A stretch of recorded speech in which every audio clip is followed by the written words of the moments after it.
Hello, everyone, and welcome to the Dreams Unlimited Travel Podcast. My name is John Magi, and I'll be your host. And in this episode, we're going to be telling you about Star Wars Galaxy's Edge and how you can get in to see the new land. I'm joined at the table by our Star Wars experts, Client Services Manager for Dreams Unlimited Travel, Kevin Close. May the force be with you. Excellent. Well done. Agent for Dreams Unlimited Travel, Michaela Porter. Hi. And back in our production facility, we have our producer, Craig Williams. All by my lonesome. All by there by himself. Thank you, everybody, for joining us. Thank you for tuning in. We truly appreciate it. So again, we're going to be talking about Star Wars Galaxy's Edge from the standpoint of how do you get in to see the new land? How do you get a chance to experience it? The information we're going to present to you is not new information. I don't believe we have anything new to share. We might have some pricing and availability information you might not be aware of, but the general information is all out there already. We're just going to consolidate it and help you give our expertise of how we think you should go about doing this. So first and foremost, if you're not aware, Star Wars Galaxy's Edge is a new land, both in Disneyland and in Walt Disney World. It's the biggest expansion for either park ever, I believe, is how they're positioning it. And it is based on the Star Wars universe. There are Star Wars things. Saga. Thank you, Kevin. Whenever I don't realize the Star Wars references, I should come to you and you'll help me fill them in. Yes, I came up with the word saga. Is that Jar Jar Binks on your hat? Shut up. Leave me alone.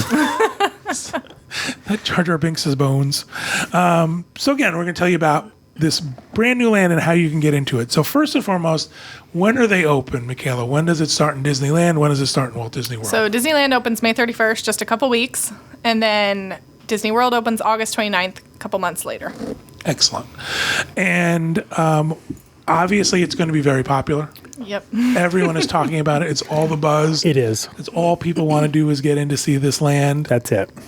Especially Kevin. I'm trying to add as much as I can to this conversation. Great job. So what's happened is Disneyland has set up a system to help folks staying there get in to see the land. So why don't you explain that to the folks at home? So if you were staying at one of the three on-property Disneyland hotels, that's the Disneyland Hotel, the Grand Californian, and Paradise Pier, you automatically get a no-charge reservation to get in to see Galaxy's Edge for anybody on your room reservation, basically. It's a 4-hour reservation. So one of the things that we know in hindsight with the reservations being made is that people didn't get a chance to pick their reservation. Yeah, no. So what they have been doing is they typically were the day after you check in, and then it's a 4-hour block, so it just depended on when they could fit you in, what time you got. I know you can change them if there's availability. They've set up a special phone number, actually, which I thought was really nice of them, so that the reservations line didn't get bogged down. But you can call and see if you can change it based on availability. I know I had a client who had a dining reservation that she didn't want to change, and they were able to change it, so just depends. That's excellent. And then for folks who were not staying at one of the three Disneyland hotels, there was a way for them to get a reservation as well. There was. Yep. May 2nd, they opened up, and I believe all those reservations filled in 2 hours. Yeah, they are completely booked quick. up, and that's it. You can't get that. Yep. So from this point forward, the only way you're going to get in those opening days is going to be if you are a Disneyland Resort hotel guest. Exactly. And they still have, we're going to talk about this, there's still availability for rooms, and there's still availability for the reservation to get into the theme park. So I think that's pretty cool in that it's like not all blocked out. And it's I think done. it's a misconception a lot of people have. People think, oh, well, I'm sure all the hotels are booked, but they really are not. There's lots of availability for that first month it's open. So I want to mention a few things. First of all, you talked about there was a phone number people can call if they have a problem. I'm going to list that here. A couple of things happened. There were glitches in the system, and one of the ways they dealt with the glitches and they dealt with folks maybe not getting the reservation that works for them is they set up a phone number, 888-854-3104. Again, 888-854-3104. And again, that will allow you to change your reservation, or if you made your booking and you don't get an email. Yep. Which has happened. So basically the system is you book your reservation, you get an email from them that tells you when your reservation is. Now, what I understand, it's the reservation is whatever the email address is on file. Yep. So if you use a travel agent, it could go to your travel agent. Most likely it's been going to the guest. Right? Does that seem to be the way it's been going? Yeah, I know I got all of my clients. So it was coming to me, and then I was just forwarding it. Which is really nice, because then we can then help you plan and figure out the Well, rest and of then the we day know from they've there. got it, and they're all set. That's so. true, too. Yeah. So we were worried that you didn't get it. So again, if you don't get the email, if you're not happy with your time, you can call that number and redo it. You also need to have a couple of things to get this reservation. You need to have a Disney account on Disneyland.com. So there you go. Well, and if you have any Disney, so if you have a Disney World account or a Disney Cruise Line account, they're all the same. Right, because they've put them all under. But they want to make sure you go to Disneyland.com for this reservation. The other really great thing is you can have a one-night reservation and still get invitation to the or the reservation to get into Galaxy's Edge. And you can have a one-night reservation the first night or even the last night. Yep. So people they were booking the last night of it, and they were getting in a reservation. Yep. So still possible to do. Was there anything I missed about Galaxy's Edge that you want to add as far as reservations? No, we'll talk about availability later. So Okay. And again, this is the only way you can do it. There's not going to be extra magic hours at Disneyland. There's Or a standby line. yeah, no standby line. right. They've never done that before, so that's going to be really interesting to see how that plays out. No Disney Fast Pass, no Disney Max Pass. How would you like to be the cast member that has to stand there and tell people that? There's Yeah, going to no be a lot kidding. of a lot No of VIP frustrated tours. people. No VIP tours That's either. a good point as well. No VIP tours. This is all Disneyland, at least. Correct. And then the other sort of caveat of all this is that while almost everything will be open, the one ride Rise of the Resistance will not be available yet. It's going to open later in the year. We don't know when. They haven't told us. We don't know what will happen when it opens, if they'll do some kind of special reservation system for that or not. But that's the way it is. So then beginning June 24th, they're saying no more reservations are needed. You can just come to Galaxy's Edge willy-nilly and run around in the emptiness. Provided there is cartwheels. space. Yes. Subject to availability, exactly. The old Again, caveat. I feel bad for the cast member who has to stand outside and says, no, you have to wait for 6 people to leave. Let's Yeah, I would not speculate want a that little job. bit about these reservations. You've seen them come in. So people get a 4-hour window. Yep, 4 hours. And the thing I was surprised about, and Craig, you mentioned this as well, they overlap. So it's not like 8 a.m. to 12 p.m. This group of people comes in, they come out, a next group goes in. They all overlap by at least an hour. So it's like 8 to 11, and then the next people are, or 8 to 12, sorry, and the next people are like 11 to 4. Is that 4 And hours? how are they going to enforce that, I wonder? How are you going I to... almost wonder if there'll be wristbands or something. I think there has to be. Yeah. There has to be, or they're just going to stamp your forehead or something. Is that the type of thing you're seeing with the reservations, like, 7 to 11 or 8 to 12? Is that Yeah. typically what you're seeing consistently these times? Yeah, they're all, everything I've seen has been the same time. So it's 4 hours, and then they all overlap by 1 hour. So I might. And that was pretty consistent for almost every day, I want to say. Wow. So that's interesting. So they are looking to at least control that as far as this group is in there and then the next group moves in. Museums have used this process for quite a while. I remember we went and saw the King Tut exhibit, and you had an hour to enter the museum, and you had a certain amount of time to make your way through the museum, and then you were supposed to be out. So it's And not... a big anvil fell on you and crushed you. Yes. If you weren't out in time. Exactly. So again, we think that what? Wristbands, different color wristbands. I imagine it'll be similar to when they do the parties, like the Christmas and the Halloween party. People get a wristband of a different color, and when you start seeing when your color is expired, they're not going to let you do anything. You're not going to be able to eat anything. You're not going to be able to go into the stores. You're not going to be able to get in line for the ride. So you're going to. And they'll probably do this, where they usher you Yeah. out. They sort Oh, of I'm sure usher it'll be out. split, and they'll have people going in and With people those big coming out. on plane separate landing sides. flashlights. Exactly. Craig, do you agree with our assessment of how it's going to be handled, or do you think it's going to be some kind of special Star Wars way of handling it, like stormtroopers will? But I'm all on board. The only question, as we've kind of all talked about in the past before is what happens with people who say, okay, well, I want to try to be in longer, so I'm going to get in Smuggler's Run, try to get in line for that, the Millennium Falcon attraction, right before your time's up. At 10:59. So there's that. I know a lot of people were instinctively going for the latest, I don't know where that southern drawl came from there. The latest time.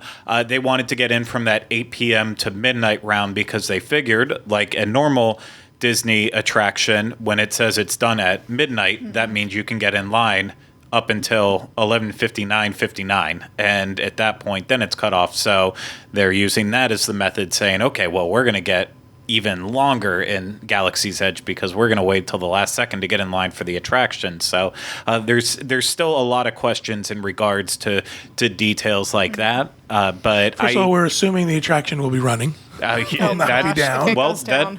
that is an honest thing to be concerned about. It's with any type of opening like this, it's never guaranteed that everything's going to be working. The other thing too is I would think you'd want to plan that sort of either earliest one or latest one, because then you think maybe fewer people will show up or people will go home. Yeah. Kids get tired. Kevin gets tired. People don't make it early in the morning. Right. Because they're always late to things like me. Sleeping in. Yep. So that's, I guess, part of the idea too. I think that's the reason with the overlap as well, because I think people will be entering the park. Yeah. They won't be running. Out of the goodness of my heart, I'm going to stay out of the land, and I will lay in the hotel and order room service. Excellent. So you're going to give up your spot? Uh-huh. Thank you, Alexander Hamilton. Oh, that's your shot. All right. So let's talk a little bit about availability of what we've seen at Disneyland. Again, I mentioned there's still reservations for Galaxy's Edge. There's still theme park hotel reservations. There's still Disneyland hotel reservations available. What have you found, Michaela? Honestly, that first month when the reservations are available, the only hotel that I really have a hard time finding availability for is Paradise Pier because it's the cheapest. That's what people are going to go for first. After that, I mean, there are some days that your options are like a 2-bedroom suite or a 1-bedroom suite, but the Disneyland Hotel and Grand Californian both have pretty good availability, even for standard rooms for that first month. I priced out May 31st to June 2nd. Mm-hmm. I thought, well, maybe that'll be the weekend that people will want to stay. Yeah. It's the first weekend and it makes the most sense. And then they can get back to work afterwards. Prices are high. Oh, yeah. Prices are high. Disneyland Hotel, now all I could find was a premium view, but $651 per night plus tax. Yep. Grand Californian Premium View Club level was all I can find at $899 per night plus tax. So not cheap, but if you want to do it and you're willing to fork out the money. Well, and honestly, yes, it is very expensive, but the prices the next month when there are not reservations are not going to be much lower if they're lower at all. And this way, it's almost like a freebie. Like you're getting a free reservation to Galaxy's Edge and you don't have to stress about it because June 24th is not a day I would really want to be going into that park. Exactly. Because, like you said, it's going to be willy-nilly and a bit of a madhouse. Well, you also think, too, I mean, this is now the opportunity for annual pass holders who wouldn't book a room to start to get into that theme park. And I think that they're going to crush it. Yeah. I think they're going to be very excited to get in, and it's going to be huge crowds at that point. What else do we want to let people know about Disneyland as far as Galaxy's Edge? I mean, obviously it's going to affect the rest of the park, too. So you have to know, yes, you have a reservation for Galaxy's Edge, and that's going to be hopefully fairly painless to get into. The rest of the park is going to be crowded. It just is. But there's also a lot of people that couldn't get a reservation, like annual pass holders that couldn't get a reservation that aren't going till June 24th. So it's going to be bad that first month, but I don't think it's going to be as bad as it's going to be on June 24th. Do you think there's going to be a lot of people who are going to try to get in? Reservation? Oh, yeah. Of course. All right. And again, those poor cast members. I would not want their job. So you can have all those people who are going to show up, who are going to wait at the entrance to that land, if you can even get close to it. Yeah. And there are people trying to get in. It should be interesting. The only other thing I want to mention is something that just came out as of us recording this is that you're going to be able to do mobile ordering at Galaxy's Edge at Disneyland. Not at all of the food locations, but all except for 2. And we talked about this on our Tuesday show, that you actually physically have to be in Galaxy's Edge for the mobile ordering to work for the food location. And I think I know why that is. So that if you're not one of those people with the reservations and you're standing on the wrong side of the ropes, you then can't say to the cast member, but my food's in there. Right. Yeah. Or go to guest services afterwards and say, well, this isn't fair. I ordered and blah, blah, blah. But I think they've taken all of that into consideration. Yeah. All right. So let's talk about Walt Disney World. So we've got Disneyland covered. You got to go, book your room, get your reservation, experience it. And one last thing, Disneyland. It is a lot easier to book a last-minute trip to Disneyland than it is to Disney World. Whole lot less planning goes in. You can show up. You can book it the day before and show up, and you're still going to have a great time. You don't have fast passes to book. It's fairly painless to book your last. Restaurants are easy to get reservations for. Yep. Excellent. Yep. All right, so let's talk about Walt Disney World. Again, when is the date that it opens? August 29th. August 28th, 2019. Yep. No reservation system here. Yeah. However, my gut feeling is that they're waiting to see what happens at Disneyland. Yeah, I agree. See how crazy it is. They may flip a switch at some point and say, oh, no, I'm sorry, you're going to have a reservation. Disneyland is the crash test dummy. It is really. If it falls apart there, we know we have to fix it. But as of right now, the information is no reservation available. So that means it's open to everybody. Yep. So how are they helping with the crowds at least a little bit? Walt Disney So World. just earlier first of all, we know regular extra magic hours for Walt Disney World hotel guests. Those will be in effect at all 4 parks. And then they also added extra magic hours for Hollywood Studios. So it opens at 6 a.m. every day every day for the foreseeable future, I would assume. Well, they talked about it going through November. At 6 a.m. Those extra magic hours were through November. November 2nd. We discussed this on the other show. It seems that those are probably going to have to be extended through the I would think holiday. so. Oh, definitely. So one of the things that the way this information reads is August 29th through the 31st, it's open at 6 a.m. for everybody. You don't have to be a Disney Resort hotel guest to get in at 6 a.m. Then starting September 1st through November 2nd, being a Walt Disney World Resort hotel guest, get you the extra magic hours, which are not only at the studios, but they're at the other theme parks as well.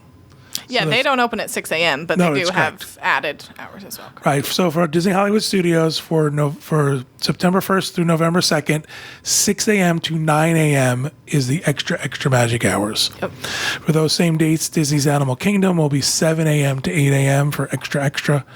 And for the Magic Kingdom, 7 a.m. to 8 a.m. So that'll be one of the ways you'll be able to get a chance to get in and see it if you're willing to get up early and get over there and get in. Yeah. I donut. Can you tell that I'm hungry? This could end up being the best place to be able to start drinking before the sun even comes up. Because, Oga's Cantina at 6 Do a.m. you really think it'll be open at 6 a.m.? Well, okay, so that's kind of what my thoughts are, though, because from this time period, we basically know that only Smuggler's Run is going to be open. Rise of the Resistance will not be open yet. So, I mean, what else I are we gonna don't. do? What else are you going to do there besides some basic shopping and whatever snacks they might have in the morning? And they don't have breakfast foods there, as far as we know. You're going to be having a pork wrap at 6 a.m. So you'll be drinking your blue milk, and eventually you're going to say, you know what, the That's blue milk breakfasty. won't help me deal. I need something a little bit stronger. I know this is going to be weird coming from me, but they explained to us at the Star Wars celebration that a great deal of the park will be interactive. Yes. And that if you have a smartphone, Yeah, that's a good point. you will be able to unlock things and do things and experience things and enjoy things. I sound like Joey on Friends, giving and caring and receiving. But there's going to be other things, and that if your smartphone app is up and running, you'll be able to interact with cast members in a different way than other people. I will actually back you up on this a little bit. This is the kind of stuff that someone is sitting. It's the first time. Someone is sitting in a cubicle that is designing all this stuff and saying this is what's going to sell big, and clearly they're not out there doing guest research, finding out how many people are using Play Disney parks, because everyone I know has opened that app up like once, maybe twice. Maybe they used it for their full vacation. And then they said, no, it just drains my battery. I don't care. I'm not getting enough out of it, and throw it away. So They better have a fuel rod station in Galaxy's Edge. There's going to be a fuel rod station, and there's going to be charging stations as well. We saw some of that in the schematics. But again, I think part of You it were is looking closer than I was. part of it is you are going to interact with the surroundings around you, maybe even not through the Disney Park apps. I think you're going to see people just scouring every inch of this land. Oh, for sure. And looking at the details and interacting with cast members in a different way. You can make your own lightsabers, and you can buy. Right. You can shop where it's the stuff everybody can buy, and then there's going to be a shop where it's going to be limited edition, high end stuff. They had The names stores for all look this, but I didn't. And the other wasn't thing paying too is attention. they haven't talked about that. It's going to be reservations to make lightsabers. You know that it's not just going to be open to everybody because it's a process you go through. Yeah. And- Well, the only thing that didn't have a reservation was a popcorn stand, from what I heard. Let me go back and They actually Kombucha's- just added that yesterday. Kombucha's Just kidding. popcorn or something like that. it is Oga's Cantina and Katsaka's Kettle Popcorn will not have a You can't have a mobile order. reservation to get Atsaka's popcorn. So going back to the interactive I'm element, talking about this stuff. I know you know a lot about it too. The other thing too, Craig, is you know that you're going to get like a storyline, right? When you go into Star Wars Galaxy's Edge, you've heard this, is that you can pick if you're going to be the Resistance or No, I don't think you get to pick. I think your choices thought you in got the to pick game it. pick for you. pick who you are. So you And then better be nice if you want to be light side. And then you're going to go up to certain people and they'll interact with you, and you're going to go to Oga's Cantina and they're going to go, Craig, you're the Star Wars Lush who's here every day at 6 a.m. drinking blue milk and Kahlua. And kombucha too. It's an ancient strain. So, that's what's going to happen is you're going to have a personality in this, which is going to be the draw for people to come back over Which is and going to over be again. lucky for some people because they don't have one personality. Oh my God. Holy smokes. All right. So, want to also let people know that Fast Pass Plus services will not be available in Walt yeah. Disney World for Galaxy's Edge. As of now, they say. As of right now. I have a feeling they may add it eventually, but I think it will be Or at a least while. for opening for some time Yeah. or something. And then, as with Disneyland, Rise of the Resistance is scheduled not to be open when the park opens. All right, so let's talk about availability at Walt Disney World. It's also really good. Yeah. I mean, if you're super picky about your resort and room type, you may have a hard time, but if you want to come that first month it's open, there's pretty good availability almost everywhere. Really is. And because they opened it early, it's actually they're lower. They're like, it's not peak season that they're opening it in, it's low season. So. Right. So I looked at August 31st through September 2nd. Again, most people might say, listen, let me grab one night or a couple nights there to just experience it and be one To of the get those first. extra. Get those Read extra all about extras. it hours. And then, who knows what else might happen. On any opening of anything, there's always something special. So the wide open availability pretty much everywhere. There was spotty things, but things you would suspect, like the Polynesian bungalows are not available, things like that are hard to get anyway. So looking at things like All-Stars, any of the All-Stars, $149 per night. Oh, yeah. I priced it out the other day for a client, and there was a discount available. It was like $95 a night for checking in the day before Star Wars opens, and you get a gift card, too. It was Right. insane. Yeah, I want to point out, I'm looking strictly at rack rate on the website. Oh, I yeah. didn't- There's tons of discounts. In Tons of fact, I don't discounts have out a there. single client, most clients traveling this summer that don't have discounts. Excellent. As a matter of fact, let me go through the pricing, and then I want you to talk about the discounts because that's a good point. So All Stars, $149 per night, rack plus tax. Coronado, $298. Port Orleans French Quarter, $251 per night plus tax. And as you get up into the higher resorts, more money. Contemporary, $548 per night plus tax. But again, not outrageous. Not out of what you wouldn't normally see. Yeah, they And- didn't rack up the rates like Disneyland did. Yeah. So tell me about the discounts that are going on. Now you're putting me on the spot. I was prepared for I'm sorry. I was not prepared for discounts. Sorry. They have a summer room offer right now where it's a discounted room rate, and you also get a gift card. So per night, value resorts, you get a $10 gift card per night. Moderates is $15 per night, and then deluxe is $20 per night, and villas as well. So that's one. There's a summer meal offer that you get. I think it's like one quick service meal per day. But yeah, there's tons and tons. You did much better than I would have done. That's why I turned it over to you. When I click on to see the discounts, I have to scroll over. There's so many for these dates. Discounts, yeah. It's insane. There's a really good pass holder discount, and there's a great Florida resident discount as well. For the size of this expansion, for the excitement around this, I'm surprised that there's not more, that it's not filled up. Yeah, that's as not am I. sold out. So It's also the end of the summer. A lot of kids are going back to school. Yeah. I understand. I can see some reason. It's Labor Day weekend. Going into Labor Day weekend, I can see that a lot of kids, kids start school up north at this time. And in the South, most kids are back in school. So I think that has a lot to do with it. yeah, school for sure. But I think that people who want to see this, This was my big add to this no, conversation. you did great before. You knew what Katsaka was. But people who want to see this are not going to care about that. They'll figure out a way to come here, either taking the kids out of school or Putting them up for adoption. or having someone watch them. Oh my. And so I think that that's what surprises me. When you looked at other places opening at Walt Disney World, there was much more excitement. I don't know if it's excitement. It was much harder to find a room for certain things. So I think that that's what's surprising me about Galaxy's Edge. It could also be the fact that there's so many more hotel rooms on property these days, and so many more options for people to do it. What else do we want to tell people about Galaxy's Edge? So different from Disneyland, VIP tours, they're very vague about it, but they haven't said no yet for Disney World. They've said we can't guarantee it, but you can probably get in. I mean, I'm sure it's going to be a capacity thing. If they've got 10 groups of 10 VIP tours all wanting to go in at the same time, probably not. They're probably going to have to stagger them, but they're not saying a hard no like they are in Disneyland. And who knows, they might do a separate one just for that. Yeah. Just for Galaxy's Edge. They're not above that. Craig is the only one who's had a chance to actually step inside Galaxy's Edge as part of a press event.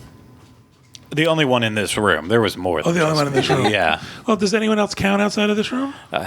That's the question I ask myself every single day. Every time you're in here, does anyone really count? Yes. So, you couldn't take pictures, couldn't No. take video.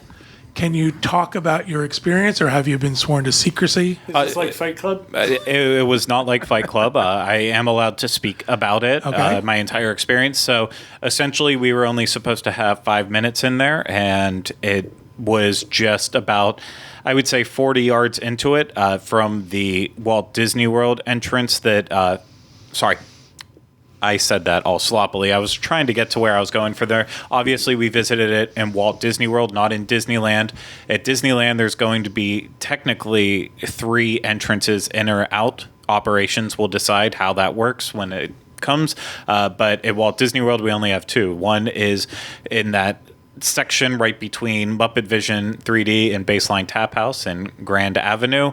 And then the other is connected to Toy Story Land. So those will be the 2 ways that you could potentially get in or out. Those are the only 2 ways as of this point in time and for the foreseeable future. But we went in... Sorry? So where'd you go in? What was your entrance? We went in the entrance that was the Grand Avenue entrance. So that, to put that into perspective, basically kind of the middle of the land is going to be where the market and dining areas is, and the Millennium Falcon. And that will be, when you enter in from the Toy Story Land entrance, that will be directly in front of you. From the other side, that's completely all the way on the left. If you remember the model from the D23 Expo and been pushed around, there's like a really wooded area off to the left. That's going to be where Rise of the Resistance is. So I'm guessing until Rise of the Resistance is finished, it seems like that would make for a more natural entrance for the time being, and then have everything exit through Toy Story Land. Again, that's all questions, but essentially we are allowed to go in from the entrance at Grand Avenue to about maybe 40 yards into the actual land. Tell me about the transition, because that to me feels like a harsh transition. Yeah. Well, it was not. It was different from Pandora in this way. We walked through this tunnel where the land, like currently for us, they still had the model set up in there, so we could actually see the model and then also go into it to see how that was built. I'm smiling a little bit. It was but we went through this natural transition with a big cave, and so then once you come out the other side, this world is just in front of you. And in terms of sight lines, they covered all the basis on that. I mean, that's part of the reasons why we don't have the Muppets balloon anymore, because that would have shown. Once you're in there, you can only see Galaxy's Edge. Totally immersed. You are totally immersed. That's cool. The sound was the thing that took me by surprise. We could hear so much noise when we were on the other side of the walls, and I mean, that park is so loud at all times of the day. And as soon as we got in there, it was like it all vanished. So they are employing sound technology, kind of like Pandora, with ambient noises to help block it out.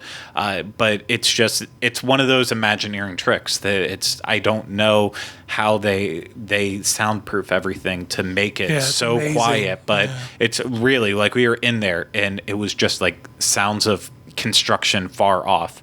And that was it. You couldn't hear the rest of the park back where you were in there. And it's not the tallest you've seen. Like if you've been in Pandora, you know that those floating mountains are just massive and hover over that entire land. This isn't the same scale. It doesn't feel like I'm looking up at everything. In this, it just feels long. It feels like it's an actual place, because it's not like I just walk in and that's it there. You're going to have to really get lost and explore all the different areas around. And the details are exactly what you would expect from Imagineering.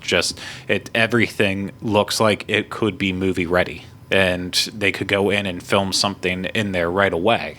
What did you get to see specifically? Did you get to see any of the restaurants or the Millennium Falcon or anything We like that? did not go in that far because we went in the Rise of the Resistance side. We got to see the entrance to that attraction where that will be, and we got a pretty good overview of that entire back area. So realistically, we only saw maybe like a fifth of the entire land, and it felt massive standing in there. Like I knew from looking at a map how little we were actually seeing, and that was kind of mind-blowing, because it felt like that one area would just be enough right there, and to know that it kept going and going and going was just kind of mind-boggling in a way. And I think a lot of people are not going to expect how big it is. I mean, 14 plus acres. I mean, this is huge.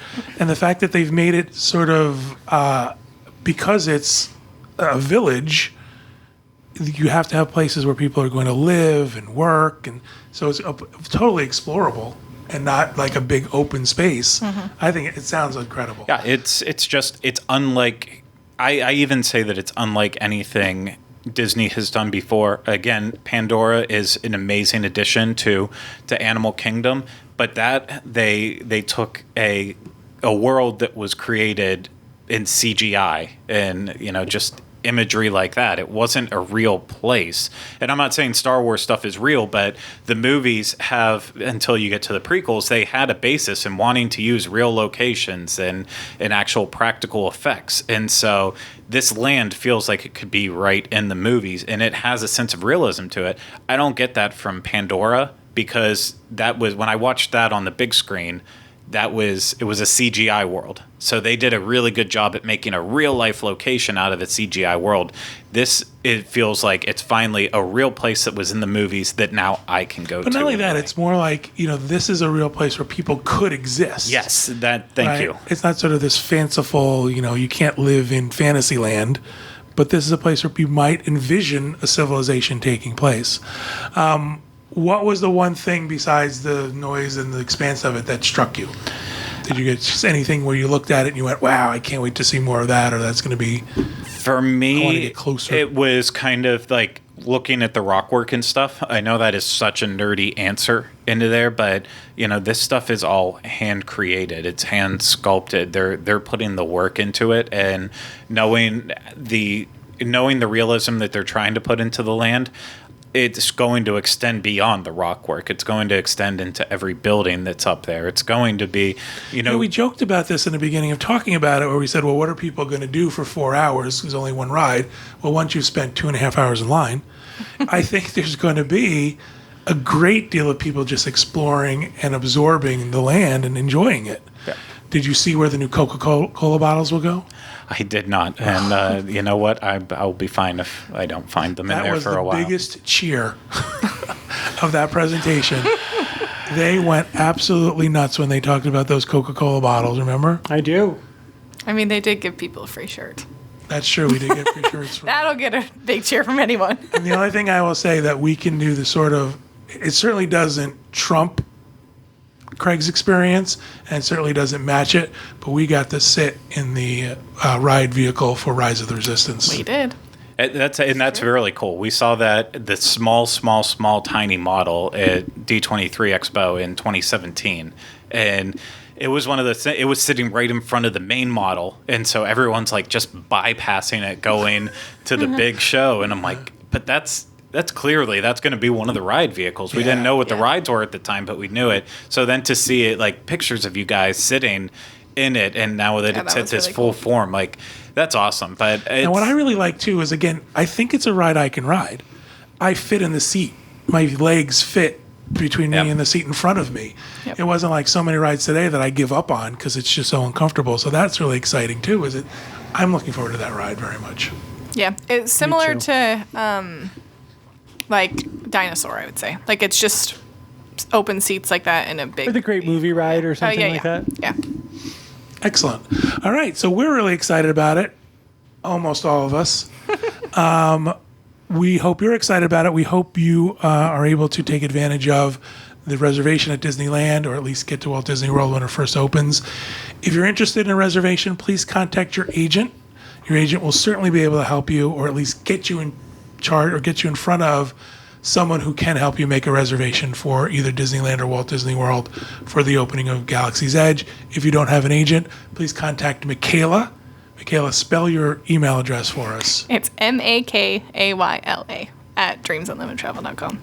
There's like 1,000 ways to spell Michaela, so nobody ever does it right. Or if you want to write to Kevin at Dreams Unlimited Travel, Kevin can get you to me. It's easier Michaela. to spell Kevin. Kevin or Michaela, and then you'll be able to we'll get you in front of the right person to book that for you. You got to do it. Honestly, that Disneyland first month is the way to go. It certainly is. It will save you standing in line for hours, because when they open to the general public, you know the standby line is going to be hours and hours long. You're in Disneyland. Yeah, right. Can't go wrong with Disneyland. Exactly. It's my favorite All right. place. Thank you guys very much for helping me out with the conversation. I truly appreciate it. Thank you, everybody at home, for listening and watching. We hope you have a great week, and we hope you have a great vacation.